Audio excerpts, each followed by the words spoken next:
வணக்கம். ஆகாஷ்வாணி புதுச்சேரி செய்திச் சுருக்கம் வாசிப்பவர் நாராயணசாமி. நடப்பு நிதியாண்டின் முதலாவது காலாண்டில் இந்தியாவின் மொத்த ஏற்றுமதி 210 பில்லியன் டாலராக அதிகரித்துள்ளது. கடந்த நிதியாண்டின் இதே காலகட்டத்துடன் ஒப்பிடுகையில் இது 6% அதிகமாகும். நடப்பு நிதியாண்டின் முதலாவது காலாண்டின் நாட்டின் இறக்குமதி 3.71% குறைந்திருப்பதாகவும் மத்திய தொழில் வணிகத்துறை அமைச்சகம் தெரிவித்துள்ளது.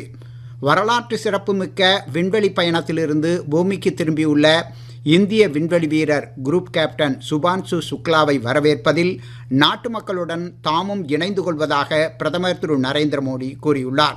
சுக்லா தமது துணிச்சல், அர்ப்பணிப்பு மூலம் கோடிக்கணக்கிலான மக்களுக்கு உணர்வூக்கம் அளித்திருப்பதாக பிரதமர் தெரிவித்துள்ளார். புதுச்சேரியில் கல்லூரி படிப்பின் எல்லா பாடப்பிரிவுகளிலும் அரசு பள்ளி மாணவர்களுக்கு 10% இடஒதுக்கீடு நடப்பு கல்வியாண்டு முதலே அமல்படுத்தப்படும் என முதலமைச்சர் திரு ரங்கசாமி தெரிவித்துள்ளார். இன்று காமராஜர் பிறந்த நாளை ஒட்டி காமராஜர் மணிமண்டபத்தில் நடைபெற்ற மாணவர் தின விழாவில் பேசுகையில் அவர் இவ்வாறு கூறினார். ஏனாமில் இன்று நடைபெற்ற மாணவர் தின விழாவில் மண்டல நிர்வாக அதிகாரி திரு ஆர் முனுசாமி கலந்து கொண்டு முதலமைச்சர் திரு ரங்கசாமி காமராஜர் வழியில் மாணவர்களுக்கு பல்வேறு உதவிகளை செய்து வருவதாக கூறினார்.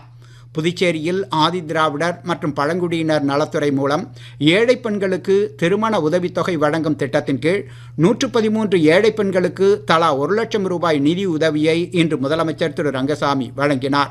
துறை மூலமான பல்வேறு திட்டங்களின் கீழ் தொடர் நோயினால் பாதிக்கப்பட்டவர்கள், வன்கொடுமையால் பாதிக்கப்பட்டவர்களுக்கும் மற்றும் இதர பயனாளிகளுக்கும் உதவிகள் வழங்கப்பட்டன. இத்துடன் இந்த செய்திச் சுருக்கம் நிறைவு பெறுகிறது.